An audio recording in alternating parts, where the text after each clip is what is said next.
দর্শক, স্বাগত জানাই আমাদের কৃষি কালচার দেখতে। বন্ধুরা, নতুন একটা পাম্পের ভিডিও নিয়ে হাজির হলাম আপনাদের সাথে। এখন রাত 8টা বাজে।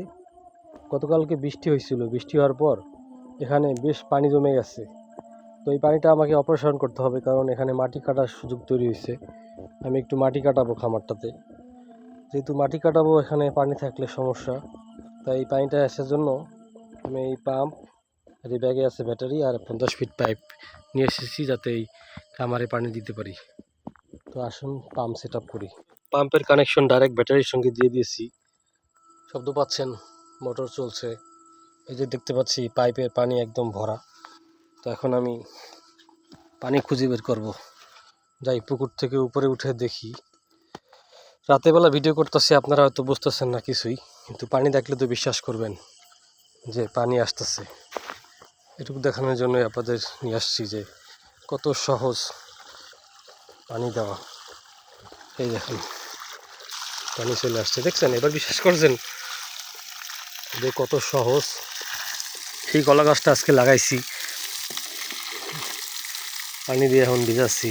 কিছু আখের চারাও লাগাইছি, অনেক ধরনের গাছই আজকে লাগাইছি। তো সবগুলোরই এখন পানি দিব।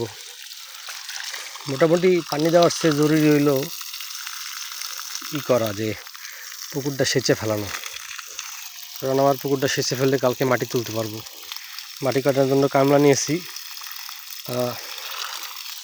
কালকে মাটি কাটবে। এর আগে আমি আমার পুকুরটা সেচে ফেলাই রাতের মধ্যে। একটু কষ্ট হইলেও কিছু করার নাই, কারণ কাজটা তো আমাকে করতেই হবে।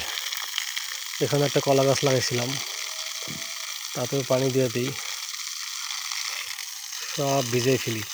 কালকে ভালোই বৃষ্টি হয়েছিল, ফলে ভিজাই আছে মাঠ। কিন্তু তারপরও যেহেতু আমার কাছে পানি আছে, পুকুরটা একদম শুকায় ফেলতে হবে। আমি এখন পানি দিই, ইচ্ছা মতো পানি দিই। তো কতক্ষণ দিতে পারি ওদের দেখাবো। এই যে কলা গাছটা লাগাইছিলাম আজকে, এই কলা গাছটা এখন ভিজাই। এই যে আখ গাছ লাগাইছিলাম, সেটাও ভিজাই। এভাবে করে সবগুলাই ভিজাই। পানি যতক্ষণ আসে ভিজতে থাকি, আর মোটামুটি পানিটা শুকাই গেলেই চলে যাব। আধা ঘন্টার মতন চালাবো পাম্প, তারপর আপনাদেরকে আবার দেখাবো। 5-7 মিনিট মোটর চালাইছি, এর ভিতর দেখি যে মোটরে পানি পায় না। তো এখন মোটরটাকে আরও পানিতে নামাই দিতে হবে। পানি পাচ্ছে না, এই যে মোটরে পানি পাচ্ছে না, মোটরটাকে এখন চুবাইতে হবে কাদার ভিতরে, তাহলে তো পানি সেচা যাবে না। আবারও 5 মিনিট পরে আসতে হবে, আরও নিচে নামাইতে হবে। ব্যাটারিটা একটু দূরে হয়ে গেছে, কারণ মোটরের সাথে যে 5 ফিট কেবল দেয় সেটা ছোটই বলা যায়। তাই আরও নিচে নামাইলাম, যাতে মোটরটা আমি আরও নিচে নামাইতে পারি। তো 5 মিনিট ভিজাই, তারপর আবার আসতেছি।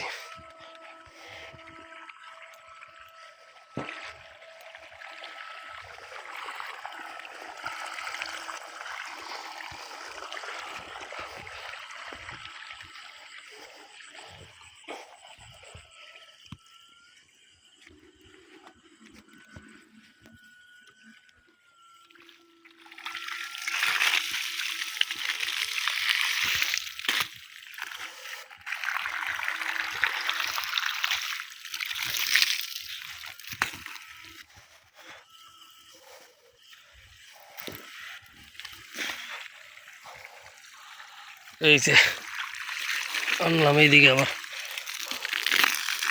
মাথা পর্যন্ত ভিজাইতে হবে। একদিকে গাছ লাগাইছি, আবার গাছ লাগাইছি, অন্ধকারে হয়তো দেখা যাচ্ছে না। তো এখানে আমার গাছ আছে অনেক, এই গাছগুলোকে আমি ভিজাইতে হবে, আর পুকুর সেচতে হবে, এটা মূল লক্ষ্য। তো করে যাই কাজটা, আপনাদেরকে দেখাবো কতক্ষণ কি করলাম। দেখতে পাচ্ছেন কিনা জানি না, পুরা পুকুর একদম পানি শূন্য করে ফেলছি। মাত্র 15 মিনিট চালাইছিলাম পাম্পটা, তাতেই পানি শূন্য হয়ে গেছে একদম পুকুরটা। এবার এই ঝামেলাটা পোহাইতে হবে, ব্যাটারি পাইপ এগুলা গুটাইতে হবে, বাড়ি নিয়ে যেতে হবে। এইটুকুই কষ্টের কাজ। ওই যে দেখা যাচ্ছে ব্যাটারিটা, এইটুকুই আর কি। এইটুকুই ঝামেলা করতে পারলে আপনি পুরা সাকসেস। টানতে পারি কারণ বেশি কিছু না, এই যে মোটর, ব্যাটারি আর এই যে পাইপ, এই একটা ব্যাগের ভিতর মোটর আর ব্যাটারি ভরে পাইপ কাঁধে নিয়ে যে কোনো জায়গায় চলে যাওয়া যায়। ঘন্টাখানেক আরামসে পানি দিয়ে নিজের প্রয়োজনটা মেটে। তো আলহামদুলিল্লাহ আমি এই কাজটা করতে পারি, খুবই ভালো লাগছে আমার। আপনাদেরকে আবারও দেখাবো এই পাম্পের রিভিউ।